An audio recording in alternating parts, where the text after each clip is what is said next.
તો બંધારણીય ટકાવારી વિશે ભણ્યા। હવે જેના વિશે ભણવાનું છે હું એ લખો છું કડક રેસ્ટોરન્ટ, એનો મતલબ એ થયો કે તમારી પહેલી એક્ઝામની અંદર આ પ્રકારનો એક દાખલો તમને પૂછશે, બરાબર। તો પહેલા હું એક સિમ્પલ દાખલો અહીં લખું છું કે એક સંયોજન, અહીં ઉપર લખીશ કે પ્રમાણ સૂચક સૂત્ર, મારે દાખલા કોના માટે ગણવાના છે? પ્રમાણ સૂચક સૂત્ર અને અનુસૂત્ર, બરાબર છે। તો હવે જે તમને દાખલાની ગણતરી કરવાની છે એમાં તમારે કોની શોધખોળ કરવાની છે? પ્રમાણ સૂચક સૂત્ર અને અનુસૂત્ર તમારે શોધવાનું છે। તો સૌથી પહેલા એક સિમ્પલ દાખલો હું લખું, જેનાથી થશે શું, હું શું કહેવા માંગુ છું, તમારે કઈ રીતે દાખલો ગણવાનો છે એનો તમને આઈડિયા આવશે, અને ત્યાર પછી આપણે તમારી બુકનો દાખલો ગણીશું। તો હું અહીં લખું છું કે એક સંયોજનમાં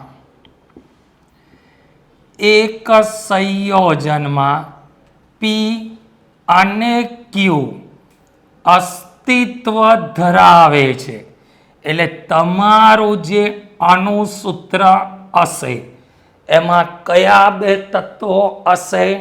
પી અને ક્યુ। અહીં લખું છું કે પીના 50%, કૌંસમાં લખું છું એનો પરમાણુ ભાર 10 છે, એટલે પીના કેટલા ટકા છે? 50%, એનો પરમાણુ ભાર મેં કેટલો લીધો?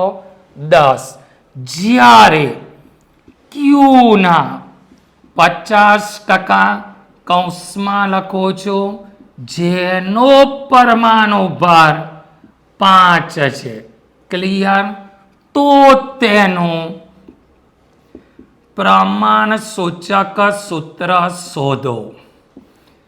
એકદમ સિમ્પલ દાખલો લીધો છે કે જેના પરથી તમને મેથડ ખબર પડી જાય, પછી તમે એ રીતના ગમે તેવા દાખલા આવશે તમે બિંદાસ ગણી શકશો। તો આને પહેલા હું બુકની મેથડથી સોલ્વ કરું અને પછી તમને શોર્ટકટ મેથડ પણ બતાવું, પણ જ્યારે તમારી સ્કૂલ એક્ઝામમાં પૂછાય, તમારે લખવાનું હોય ત્યારે તમે એ શોર્ટકટ મેથડને યુઝ ના કરી શકો। તો સૌથી પહેલામાં પહેલું કામ શું કરીશ? તો કે દળ ટકાને ગ્રામમાં ફેરવો। સૌથી પહેલા કામ મારે શું કરવાનું છે બેટા? દળ ટકાને ગ્રામમાં ફેરવવાનો। તો હું અહીં ધારી લઉં છું કે ધારો કે સંયોજનનું દળ 100 ગ્રામ છે। કેમ મેં એવું ધાર્યું હશે બેટા 100 ગ્રામ છે? કારણ કે ટકા હંમેશા કેટલા એ શોધાય? 100 એ। તો હું અહીં લખું છું પી નું દળ 50% એટલે 50 ગ્રામ થયો। પછી લખું છું ક્યુ નું દળ 50% એટલે 50 ગ્રામ। તો સૌથી પહેલું સ્ટેપ સિમ્પલ, દળ ટકાને ગ્રામમાં ફેરવ્યા। બીજા નંબરની અંદર હું અહીં લખું છું મોલની ગણતરી। હવે મારે એ જે દળ મળ્યું એ દળ પરથી શેની ગણતરી કરવાની છે? મોલની ગણતરી। તો હું અહીં લખીશ પીના મોલ। મોલ એટલે શું? વજન છેદમાં પરમાણુ હોય તો પરમાણુ ભાર અને અણુ હોય તો અણુ ભાર। વજન છેદમાં શું લખીશું બેટા? પરમાણુ ભાર. ચાલો પી નું વજન કેટલું છે 50. કેટલો પરમાણુ ભાર છે 10. કેટલા મોલ આયા 5. પેલાનું વજન પણ 50, પરમાણુ ભાર 5, તો કેટલા મોલ આયા 10 મોલ. ક્લિયર. બીજા નંબરમાં મેં કામ શું કર્યું બેટા, એના મોલની ગણતરી કરી.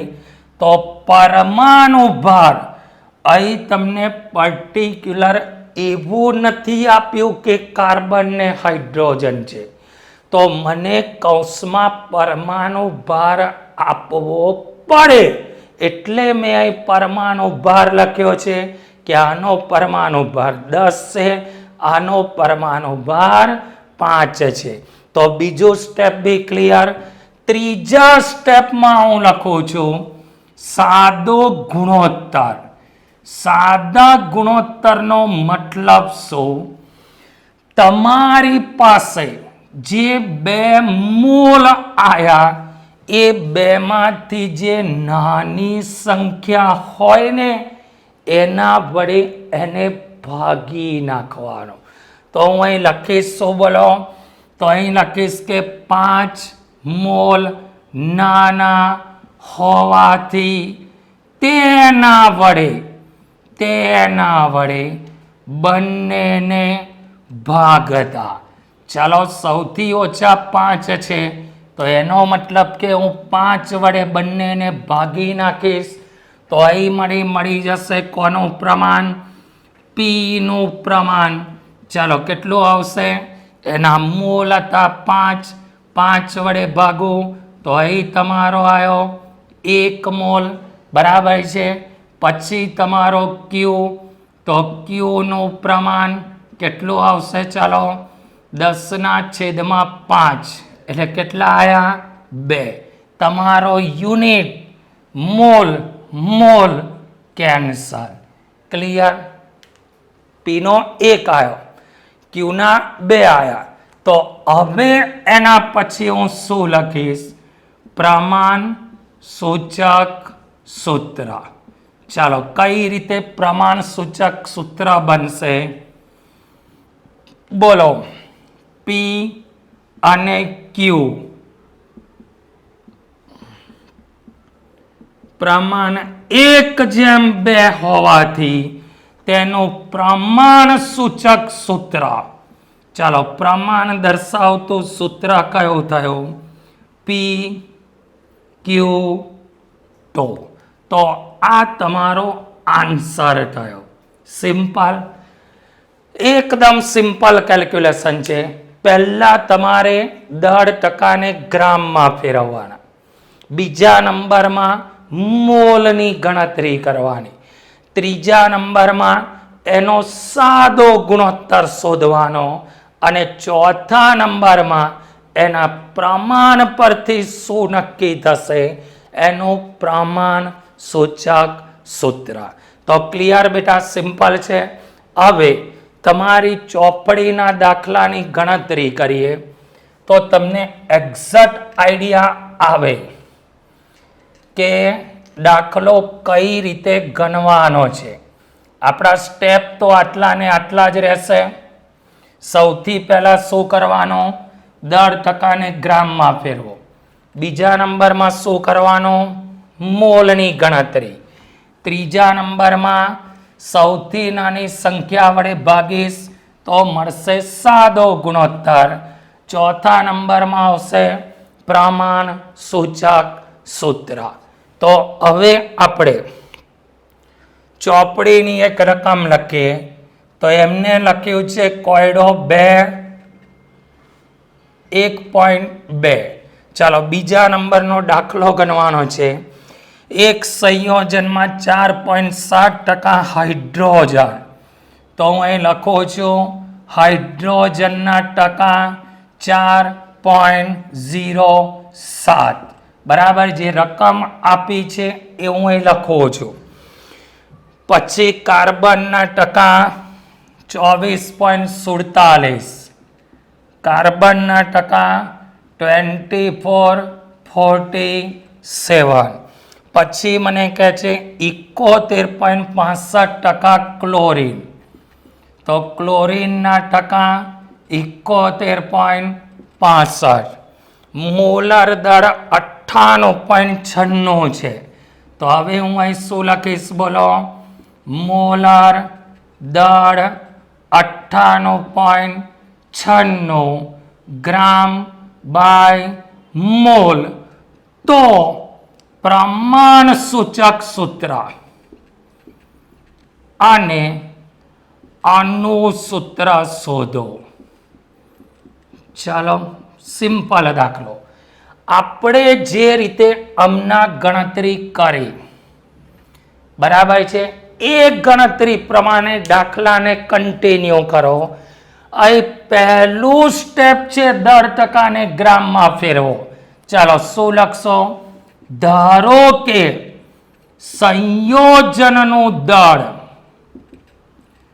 100 ગ્રામ છે. તો હવે મને કહેશો બેટા કાર્બનનું દળ કેટલું થશે? કાર્બનનું દળ 24.47 ગ્રામ. ટકાને રિમૂવ કરી દઉં.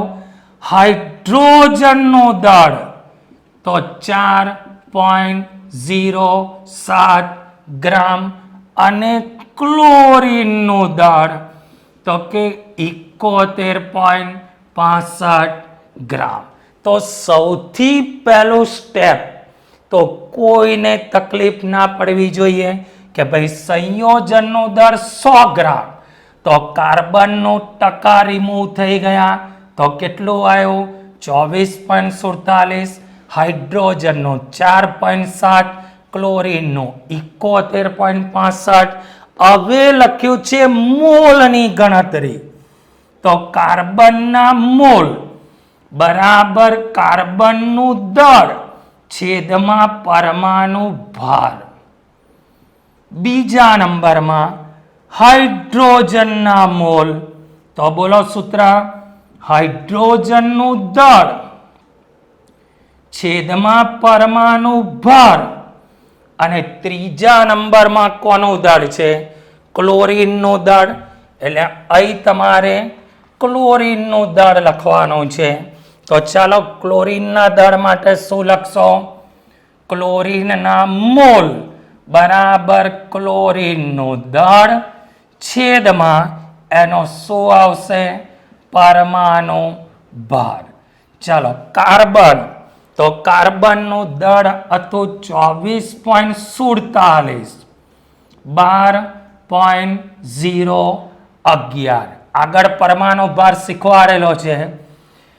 4.07 છેદમાં પરમાણુ ભાર 1.008. ક્લોરીનમાં 71.65 છેદમાં 35.453.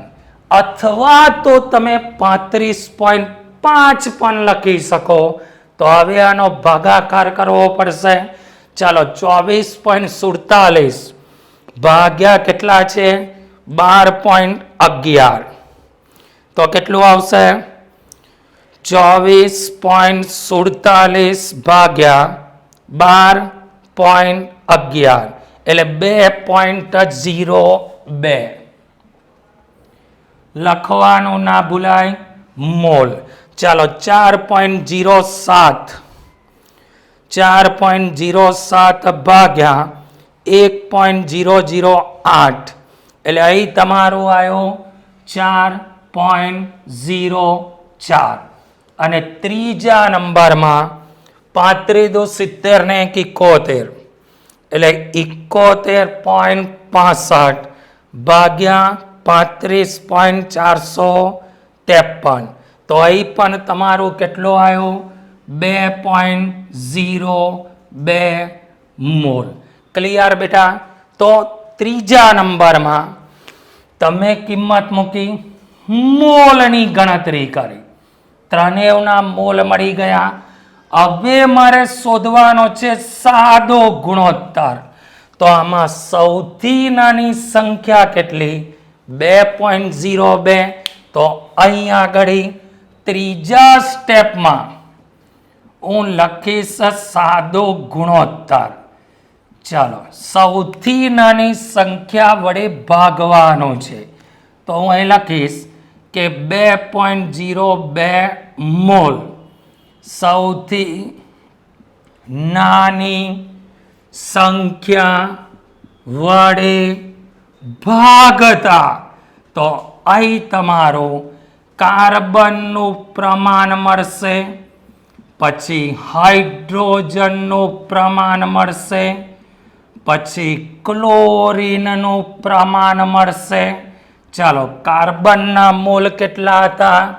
2.02 2.02 એટલે કેટલું આવ્યું? 1. બીજા નંબરમાં 4.04 2.02 કેટલું આવ્યું? 2. અને ત્રીજા નંબરમાં 2.02 1 આવ્યો. એનો મતલબ એ થયો કે હવે તમને મળી ગયું પ્રમાણ સૂચક સૂત્ર.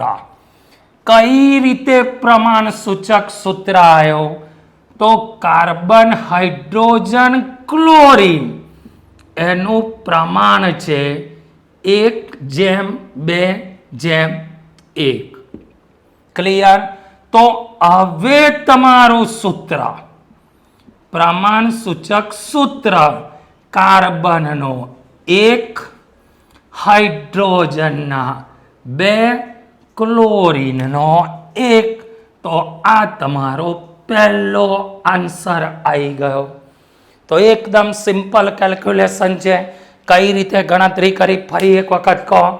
દર ટકાને ગ્રામમાં ફેરવો, પરમાણુ ભાર વડે ભાગીને મોલની ગણતરી કરો, સૌથી નાની સંખ્યા વડે ભાગો તો સાદો ગુણોત્તર મળે. એના પરથી મળ્યું પ્રમાણ ચૂસક સૂત્ર. ચૂસક નહીં, સૂચક સૂત્ર. કયું સૂત્ર મળ્યું? પ્રમાણ સૂચક સૂત્ર. હવે મારે ગણતરી કરવાની છે આનું સૂત્રની. ખબર પડે ને બેટા કડક રેસ્ટુ એન કેમ લખ્યો હશે? કારણ કે હજુ દાખલો પત્યો નથી. તો હવે તમારું અહીં શું થશે? તો પ્રમાણ સૂચક સૂત્ર પરથી મળશે સૂત્રભાર. સૂત્રભાર એટલે કાર્બન વત્તા 2 હાઇડ્રોજન વત્તા ક્લોરીન. કાર્બનનું પ્રમાણ 12.011, હાઇડ્રોજનનું 1.08, ક્લોરીનનું 35.453. હવે કરો સરવાળો. ચાલો, 12.011 2.008 એટલે 2.016 35.453. આનું ટોટલ કરો એટલે તમને કયો ભાર મળશે? સૂત્રભાર. કરો ટોટલ. ચાલો, કેટલું ટોટલ થશે? 3 ને 1 4 5 ને ઊંધું થઈ ગયું ને, 0 16 છે. ચાલો, 6 ને 3 9 ને 1 10 એટલે 0 5 6 7. ક્લિયર? 4 4 જ છે. અને આગળ કેટલા આવશે? 5 ને 2 7 ને 2 9 અને 3 ને 1 4. 49.47 આવ્યો. ચાલો, સૂત્રભારનો એકમ ગ્રામ બાય સૂત્રભાર. હજુ તમારો દાખલો નથી પત્યો. હવે તમારે શું કરવાનું છે? લાસ્ટ સ્ટેપમાં. તો લાસ્ટ સ્ટેપની ગણતરીમાં તમને અનુભાર આપ્યો છે. બરાબર છે? સૂત્રભાર તમે શોધ્યો. હવે અનુભાર તમારો કેટલો હતો? કેટલો હતો અનુભાર? 47 દુ 94 અને 49 દુ 98. 1 મિનિટ, આનો ભાર જતો રહ્યો ને બેટા, આવું થઈ જાય જો 98.96, તો તમારો અનુભાર હતો 98.96 ગ્રામ બાય મોલ. ક્લિયર? તો અહીં તમારી કઈ ગડબડ તો નહીં થતી ને? 3 ને 6 9 ને 1 10 0, 5 ને 1 6 ને 1 7 ને 1 8 થશે. બરાબર, 10 મૂકવામાં ભૂલ થઈ ગઈ. તો હવે હું n શોધી નાખું. n નું સૂત્ર છે અનુભાર ભાગ્યા સૂત્રભાર. ચાલો, અનુભાર 98.96, સૂત્રભાર 49.48, એટલે તમારા n ની સંખ્યા કેટલી આવી? 2.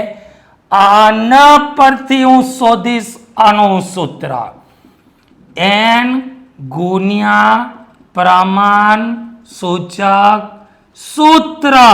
તો n નો મતલબ 2, સૂત્ર તમારું કયું છે? CH2Cl. હવે એને 2 વડે ગુણો, C2H4Cl2. આ તમારો ફાઇનલ આન્સર. ક્લિયર? તો આને દાખલો ના કહેવાય, આને આખલો કહેવાય. બરાબર? આ તો કઈ રીત છે? ગણ્યા જ કરો, ગણ્યા જ કરો, ગણ્યા જ કરો. મેં પહેલાં બી કહ્યું હતું કે એ લોકો પ્રયોગ કરે, એમનું ખોવાઈ જાય, એમને એવું લાગે છે કે આપણે લોકો નવરા છે, એટલે તરત જ દાખલામાં પાછળ શું લખે? આનો શોધો, આનો શોધો. બરાબર છે? પણ બેટા શોધ્યા સિવાય વિકલ્પ તો છે નહીં, એટલે શોધવું તો પડશે જ. તો આ દાખલામાં તમે એવું કહો છો કે બોર્ડ ભરાઈ ગયું, કશું જ નથી. એવું તો ના કહી શકાય, કંઈ જ નથી. પણ સ્ટેપ બાય સ્ટેપ જશો તો તમને 100% ખબર પડશે. પહેલાં 10%ને ગ્રામમાં ફેરવો, પછી મોલની ગણતરી કરો, સૌથી નાના વડે ભાગો તો સાદો ગુણોત્તર, એના પરથી મળશે પરમાણુની સંખ્યા. એટલે મળી ગયો પ્રમાણ સૂચક સૂત્ર. સૂત્ર પરથી સૂત્રભાર.